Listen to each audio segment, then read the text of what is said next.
నమస్కారం. AC news.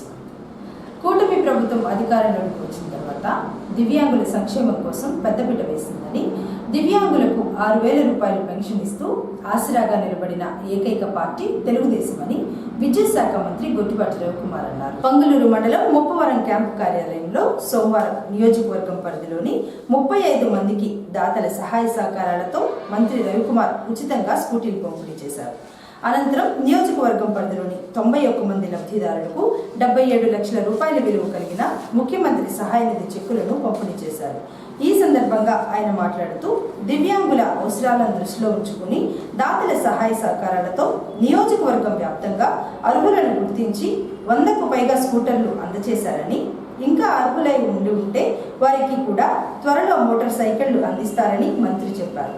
అలాగే నియోజకవర్గం పరిధిలో నేడు ముఖ్యమంత్రి సహాయ నిధి కింద చెక్కులు అందించారని, కూటమి ప్రభుత్వం అధికారంలోనికి వచ్చిన తర్వాత ముఖ్యమంత్రి సహాయ నిధి ప్రజలకు ఎంతో ఉపయోగపడుతుందన్నారు. డిపార్ట్మెంట్ సోలార్ కార్పొరేషన్ అని ఆంధ్రప్రదేశ్ సోలార్ కార్పొరేషన్ డిపార్ట్మెంట్లో సిఎస్ఆర్ గ్రాంట్ ద్వారా ఇవాళ 35 మందికి ఇస్తున్నాం. గతంలో వివిధ డిపార్ట్మెంట్ల నుంచి కానీ లేకపోతే ఎవరైనా బయట దాతల సహాయ సహకారం చేయటం కానీ ఇట్లాంటి అందరి దగ్గర కలిపి ఒక 132 మందికి ఇచ్చాం.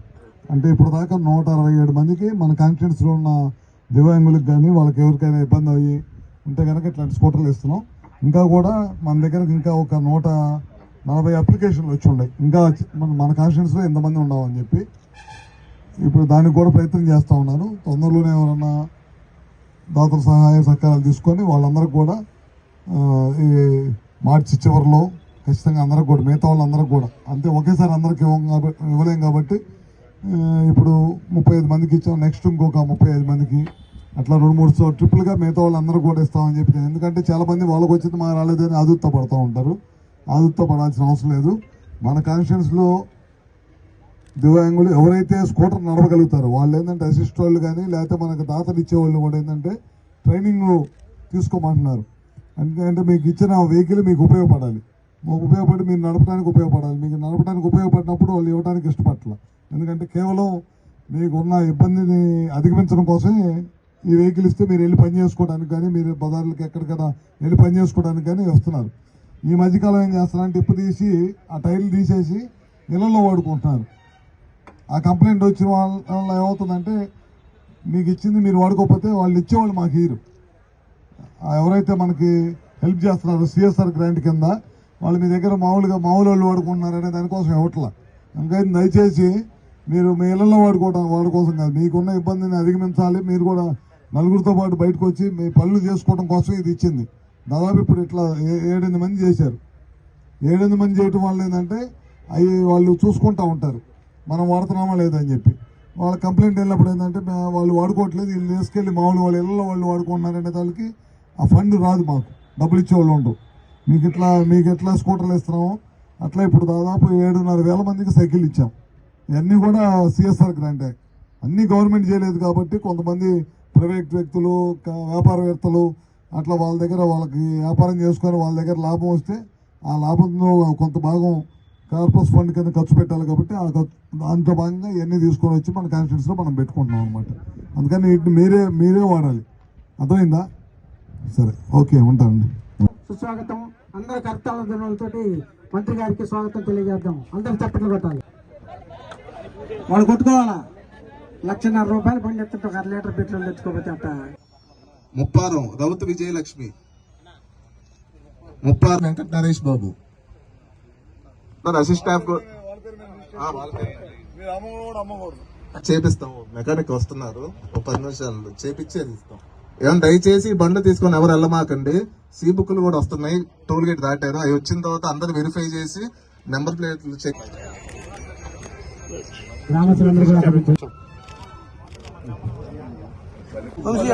మాట చెప్తారు.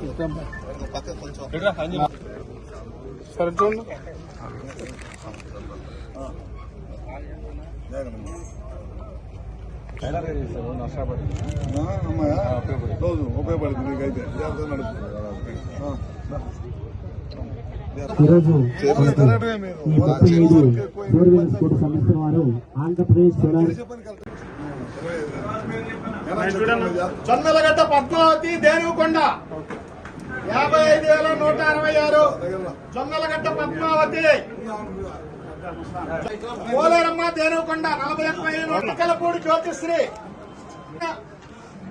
తుప్పాబత్తిన దుర్గా పొటికలపూడి, పల్లి రవీంద్రబాబు కుంకుపాడు, 1,73,965. తిప్పగుడి సాయి అనిల్ కుమార్, నేమని నవీన మైలవరం 1,01,918. నవీన నర్రా లక్ష్మి అనిల్, విప్పలవారిపాలెం పూరుగా అనిల్ 30,782. శేషగిరిరావు పొంగులూరు 54,441. షేక్ మహమ్మద్ పొంగులూరు 51,395. నూతలపాటి మరియమ్మ 30,000. మార్తాల సుబ్బాయమ్మ ఎట్ల నాగేశ్వరరావు కురవారిపాలెం నాగేశ్వరరావు 20,541. రాజు అందరగుర్తి 41,870 రూపాయలు. కొమ్మరెల్లి వెంకట కిషోర్, మన్యం తిరుపతమ్మ రాచపూడి, 48,756. మన్యం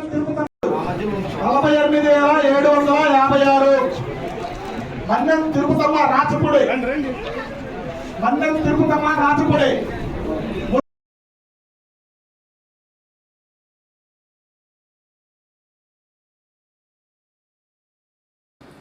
అమెరికాతో వాణిజ్య ఒప్పందాన్ని తక్షణమే రద్దు చేయాలని సిపిఎం పార్టీ జిల్లా కార్యదర్శి మాబు డిమాండ్ చేశారు.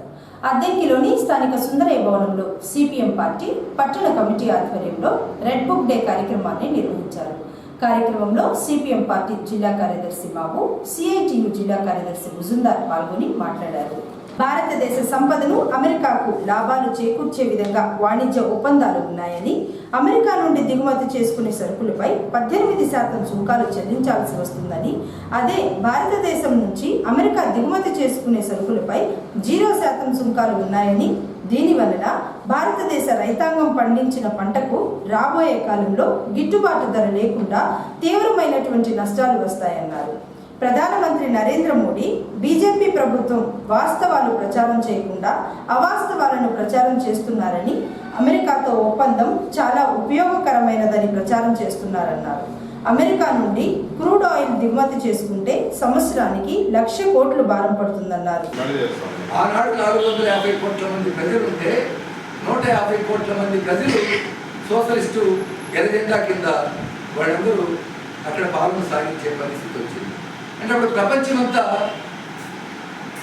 సోవియట్ యూనియన్ అంటున్న నేపథ్యంలో ఆ ముందుగానే అమెరికా వాడు ఏం చేశాడంటే, వాడు ఈ మొత్తం ప్రపంచంలో ఇదే సరైనటువంటి అభివృద్ధి విత్తనం అనేటువంటిది బలహీనపడుతున్న నేపథ్యంలో ప్రపంచంలో తిరుగులేని శక్తిగా అమెరికా ఎదగాలని చెప్పి వాడు అణుబాంబు తయారు చేసి అవసరం లేకపోయినా యుద్ధం ముగిసింది, అందరూ జపాన్ వాడు చేతులెత్తి తెరజెండా ఇచ్చాడు, నేను లొంగిపోయాను అన్నటువంటి సందర్భంలో ఆగస్టు 6, 9 తారీఖులో హీరోషిమా నాగసాకి బొమ్మలు వేశాడు.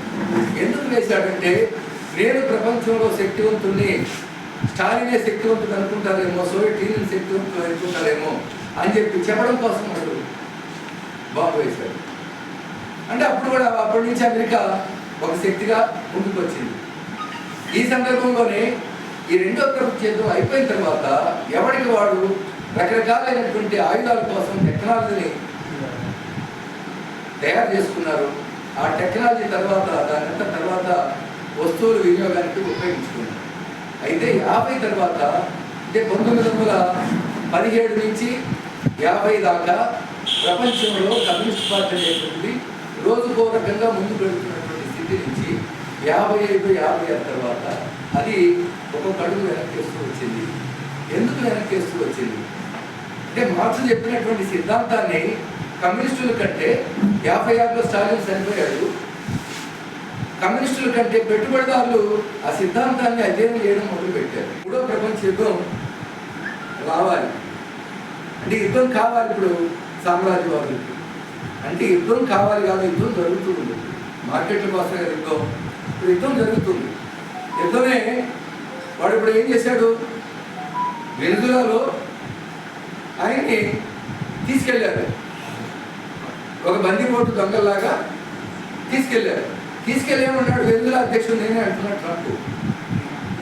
వెనుజులానే కాదు, గ్రీన్లాండ్ కూడా నాది అంటున్నాడు. క్యూబా మేమే పరిపాలిస్తాం, మెక్సికో మేమే పరిపాలిస్తాం, ఇలా ఒక్కోటి మేమే పరిపాలిస్తాం అంటున్నాడు. ఎందుకు అంటున్నాడు? ఇప్పుడు దాకా ఎందుకు అనలేదు అంటే, వ్యాప్తంగా 2-3% మధ్య ఉంది. అందులో అమెరికా 1%-2% మధ్య ఊపిరాడుతుంది. కరోనా కాలంలో అది 0కి వెళ్ళింది. ఇప్పుడు అమెరికా ప్రపంచవ్యాప్తంగా తన ఎజెండాని అమలు చేయించేటువంటి పరిస్థితులు లేదు. ఇప్పుడు ప్రపంచం ఒక కొత్త మార్పులకి వేగంగా గురవుతుంది. ఏమిటా మార్పులు? ప్రపంచంలో ఏ బిజినెస్ జరగాలన్నా ఇంటర్మీడియట్ పరీక్షలు సోమవారం నుంచి ప్రారంభమయ్యాయి. అద్దెంకిలో 3 పరీక్షా కేంద్రాలను ఏర్పాటు చేశారు. శ్రీ ప్రకాశం ప్రభుత్వ జూనియర్ కళాశాలలో 317 మంది, శ్రీ చైతన్య జూనియర్ కళాశాలలో 407 మంది, విశ్వభారతి జూనియర్ కళాశాలలో 274 మంది విద్యార్థులు పరీక్షకు హాజరు కావాల్సి ఉండగా 3 సెంటర్ల మీద 78 మంది విద్యార్థులు హాజరు కాలేదు. ఉదయం 9 గంటల నుంచి 12 గంటల వరకు పరీక్షలు ప్రశాంత వాతావరణంలో జరిగాయి. పరీక్షా కేంద్రాలను ఫ్లయింగ్ స్క్వాడ్ తనిఖీ చేశారు. మంగళవారం ఇంటర్మీడియట్ ద్వితీయ సంవత్సరం పరీక్షలు ప్రారంభం కానున్న నేపథ్యంలో ఈ 3 పరీక్షా కేంద్రాలలో 911 మంది విద్యార్థులు హాజరు కానున్నారు. విద్యార్థులకు ఎటువంటి ఇబ్బందులు కలగకుండా పరీక్షా కేంద్రాల వద్ద త్రాగునీటి వసతి, ఉచిత వైద్య శిబిరం ఏర్పాటు చేశారు. సీసీ కెమెరాల నిఘాతో ఇంటర్మీడియట్ పరీక్షలు ప్రశాంతంగా జరుగుతాయి.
సుమారు 20,000 పాటలకు పైగా 19 భాషల్లో పాడిన గాయకురాలు వాణి జయరాం అని మిట్టా వైష్ణవి అన్నారు.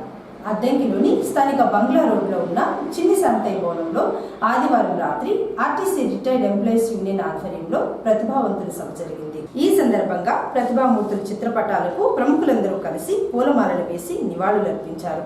సినీ గాయకురాలు వాణి జయరాం ఎందరో సంగీత దర్శకుల సారథ్యంలో గొప్ప గొప్ప దర్శకుల చిత్రాల్లో అద్వితీయం అనిపించేలా రాణించడం గొప్ప ప్రతిభకు నిదర్శనమన్నారు. ఆమె పాడిన శంకరాభరణం, స్వాతిముత్యం, స్వర్ణకమలం, శృతిలయలు, మరో చరిత్ర లాంటి సినిమాల్లో పాడిన పాటలు చరిత్ర సృష్టించాయని వైష్ణవి తెలిపారు. అదేవిధంగా తొలినాటి నుండి ఆమె గాత్రంలో పలికిన సంగీత గమకాలు ఇంకెవరిలో వినలేమని సినీ సంగీత దర్శకులు విస్తుతపోయారని, ఆమె గాత్రంలో పురుడు పోసుకున్న కొన్ని శబ్దాలు అలాగే శాశ్వతంగా మధురంగా ఉన్నాయని వైష్ణవి వివరించారు. అనంతరం మన్నం త్రిమూర్తులు వైష్ణవికి శాలువా కప్పి సత్కరించారు. ఆమె స్వరం అజరామరం, పాడిన ప్రతి పాట ఓ ఆణిముత్యం. 5 దశాబ్దాలు, 19 భాషలు, 20,000కు పైగా పాటలు. ఆ గలం ప్రతి హృదయాన్ని మీటి సుస్వరాల చిరుజల్లు కురిపిస్తుంది. ఆ అమృతగానపు మాధుర్యం అమితానందంతో అంబరాన్ని తాకుతుంది. ఆ స్వర రసవాహినిలో మునగని తనువు ఉండదు. ఆమె ప్రతి పలుకు తేనెలూరించే ఓ రసగులిక. తొలి మంచు తెరలా చల్లగా సాగి గిలిగింతలు పెట్టే ఓ ఆత్మీయ పలకరింపు, పులకరింపు. అలసి సొలసిన హృదయాలకు ఆమె పాటే ఓ అద్భుతమైన స్వాంతన. ఆమె సౌత్ ఇండియన్ మీరాగా పేరొందిన శ్రీమతి వాణి జయరాం గారు.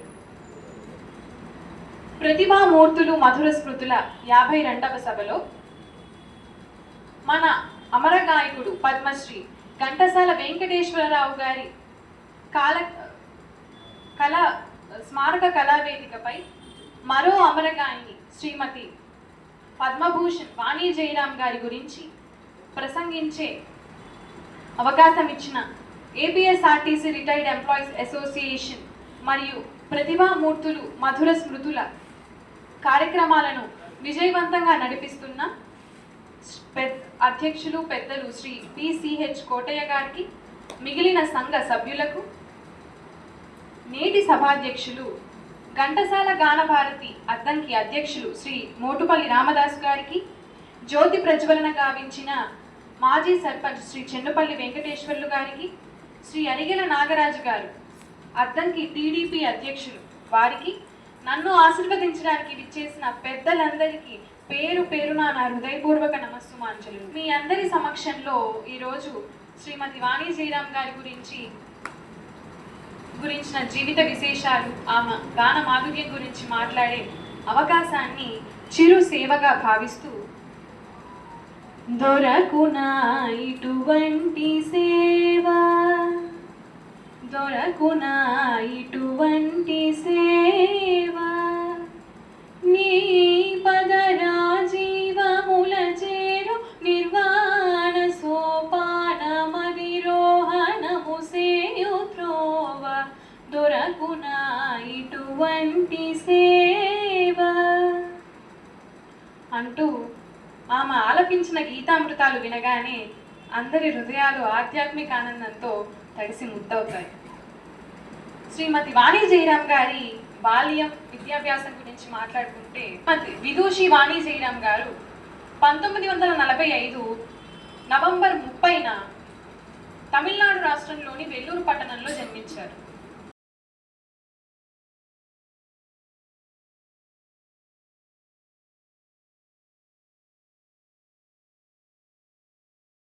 విద్యా హక్కు చట్టం 12-1C ప్రకారం రాష్ట్రంలోని అన్ని ప్రైవేటు పాఠశాలలో 1వ తరగతిలో ఉచిత అడ్మిషన్ల ప్రక్రియ ప్రారంభమైందని అద్దెంకి మండలి విద్యాశాఖ అధికారి 2 కెవి శ్రీనివాసరావు తెలిపారు. ఈ సందర్భంగా ఆయన మాట్లాడుతూ మార్చి 10వ తేదీ వరకు CSE AP government.in లో గాని, గ్రామ సచివాలయంలో గాని లేదా అద్దెంకి మండల విద్యాశాఖ అధికారి కార్యాలయంలో దరఖాస్తు చేసుకోవాలన్నారు. దరఖాస్తు చేసుకునే విద్యార్థి వయస్సు 5 సంవత్సరాలు నిండి ఉండాలన్నారు. అనాథ పిల్లలు, దివ్యాంగులు, HIV బాధితులు, SC/ST వర్గాలు, ఆర్థికంగా వెనుకబడిన BC, మైనారిటీ, OC వర్గాలకు చెందిన వారి పిల్లలు ఉచిత ప్రవేశాలకు అర్హులని తెలిపారు. లాటరీ విధానంలో అడ్మిషన్లు ఇస్తారని కెవి శ్రీనివాసరావు చెప్పారు. దరఖాస్తులు విద్యార్థి, వారి తల్లిదండ్రుల యొక్క ఆధార్ కార్డులు, తల్లిదండ్రుల రేషన్ కార్డులు, విద్యార్థి పుట్టిన తేదీ, సర్టిఫికేట్ జతపరిచి దరఖాస్తులు పెట్టుకోవాలన్నారు. కావున అద్దెంకి మండలంలో ఉన్న తల్లిదండ్రులు ఈ అవకాశాన్ని వినియోగించుకోవాలని కెవి శ్రీనివాసరావు తెలిపారు. 12C ప్రకారం ప్రైవేటు అన్ఎయిడెడ్ పాఠశాలలో 1వ తరగతిలో అడ్మిషన్ల ప్రక్రియ ప్రారంభమైంది. ఫిబ్రవరి 20వ తేదీ నుంచి మార్చి 10వ తేదీ వరకు csc.ap.gov.in కానీ, సచివాలయంలో కానీ, మండల విద్యాశాఖ అధికారి కార్యాలయంలో కానీ ప్రతికూల పరిస్థితులు ఎదుర్కొంటున్న పిల్లలు అనగా అనాథ పిల్లలు, HIV బాధితులు, దివ్యాంగులు, షెడ్యూల్ కులాలు, షెడ్యూల్ తెగలకు చెందిన వర్గాల వారి పిల్లలు మరియు ఆర్థికంగా వెనుకబడిన BC, మైనార్టీ, OC వర్గాల పిల్లలు ఈ 12C 1వ తరగతి అడ్మిషన్లకి అర్హులు. 5 సంవత్సరాలు నిండిన విద్యార్థుల్ని తల్లిదండ్రులు వారి యొక్క ఆధార్ కార్డులు, అలాగే పిల్లల ఆధార్ కార్డులు, date of birth certificate, ration card జిరాక్స్లతో ఈ అప్లికేషను చేయవచ్చు. లాటరీ పద్ధతి ద్వారా 1వ తరగతిలో అడ్మిషన్ పొంది 10వ తరగతి వరకు ఎటువంటి ఫీజులు చెల్లించకుండా విద్యాభ్యాసం పూర్తి చేయవచ్చు. వెంటనే ఈ 12C 1వ తరగతిలో అడ్మిషన్ల కోసం ఆన్లైన్లో కానీ లేకపోతే సచివాలయము MUO ఆఫీస్లో కానీ అప్లై చేసుకోవాల్సిందిగా అందరినీ కోరుతున్నాం. అద్దెంకి మండలంలోని అన్ని ప్రైవేట్ పాఠశాలల్లో ఈ సౌకర్యం ఉంది కాబట్టి వినియోగించుకోవాల్సిందిగా కోరుతున్నాం. సోమవారం నుండి ఇంటర్మీడియట్ పరీక్షలు ప్రారంభం కాగా పరీక్షా కేంద్రాల వద్ద 144 సెక్షన్ అమలు చేశారని అద్దెంకి సిఐ సుబ్బరాజు తెలిపారు. సోమవారం అద్దెంకిలో సిఐ సుబ్బరాజు ఇంటర్మీడియట్ పరీక్షా కేంద్రాలను పరిశీలించారు.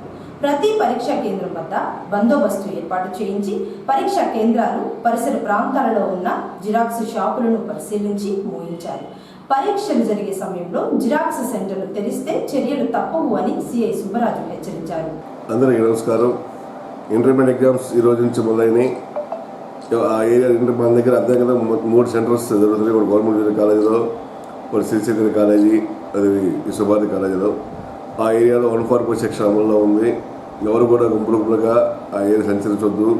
అదేవిధంగా ముఖ్యంగా ఆ ఏరియాలో ఉన్నటువంటి అన్ని జిరాక్స్ సెంటర్స్ కూడా క్లోజ్ చేయాల్సి ఉంది. ఎగ్జామ్ అయిపోయేంత వరకు జిరాక్స్ సెంటర్ క్లోజ్ చేయొద్దు. అందరికి తెలియపరిచాం, నోటీస్ వచ్చున్నాం. ఆ విధంగా చేయకుండా ఎవరైనా ఉల్లంఘించి నోటీస్ జిరాక్స్ సెంటర్ తెలిసి ఓపెన్ చేసినట్టయితే వారిపై చట్టపరమైన చర్యలు తీసుకోబడతాయి. దయచేసి ఎగ్జామ్స్ తల్లిదండ్రులు కూడా మా విజ్ఞప్తి, 9 గంటలకు ఎగ్జామ్ మొదలవుతుంది. అరగంట ముందే అలా చేస్తారు. మీరు ప్రశాంతంగా మీ పిల్లలు తీసుకొచ్చి అక్కడ వదిలిపెట్టండి. ఇంటి దగ్గర బయలుదేరేప్పుడు లేటుగా బయలుదేరి అడావిడికి రావటం, ఆటోలో 10 మంది 20 మంది ఆటోలను ఎగ్జామ్ సెంటర్ పంపించడం అలా జరిగితే అడావిడికి వచ్చినప్పుడు ఏదైనా ప్రమాదం జరిగితే చాలా నష్టపోయే అవకాశం ఉంటుంది. 10 నిమిషాలు ముందే పంపండి. ప్రశాంతంగా ఎగ్జామ్ రాయించుకుని తీసుకెళ్ళండి. దయచేసి ఈ 15 రోజులు ఇదే ప్రోగ్రాం మీద దృష్టి పెట్టండి. పిల్లలు ఎగ్జామ్స్ సంవత్సరం పాటు కష్టపడి చదువుకున్నారు. వాళ్ళ ఎగ్జామ్స్ ఈ టైంలో వారు ప్రశాంతంగా వచ్చే విధంగా, వాళ్ళకి పీస్ ఉండే విధంగా మీ తల్లిదండ్రులు కూడా వాళ్ళకి అవకాశం కల్పించాలి. ఆ విధంగా వాళ్ళకి ఏర్పాటు చేసి ఎగ్జామ్స్ అన్ని కూడా విజయవంతంగా ప్రశాంతంగా ముగించే విధంగా తోడ్పాటు కావాల్సిందిగా కోరుతున్నాం.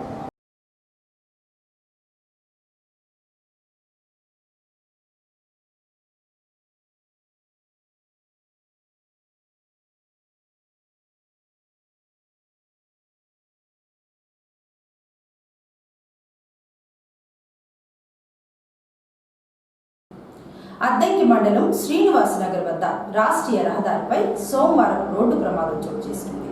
డివైడర్ మధ్యలో ఉన్న చెట్లకు నీరు పెడుతున్న హైవే వాటర్ ట్యాంకును అద్దెంకి నుంచి నర్సరావుపేట వైపు వెళుతున్న సిమెంట్ లోడ్ లారీ క్రాస్ చేయబోయి ఢీకొట్టింది. ఈ క్రమంలో రోడ్డు మార్జిన్లో దూసుకొని పోయి విద్యుత్ స్తంభంను, చెట్టును ఢీకొని ఆగింది. ఆ సమయంలో ఎవరూ లేకపోవడంతో పెద్ద ప్రమాదం తప్పింది. ఈ ప్రమాదంలో లారీ డ్రైవర్కు గాయాలు కాగా 108 వాహనంలో అద్దెంకి ప్రభుత్వ వైద్యశాలకు తరలించారు.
ఏసీ న్యూస్ ఇంతటితో సమాప్తం. నమస్కారం.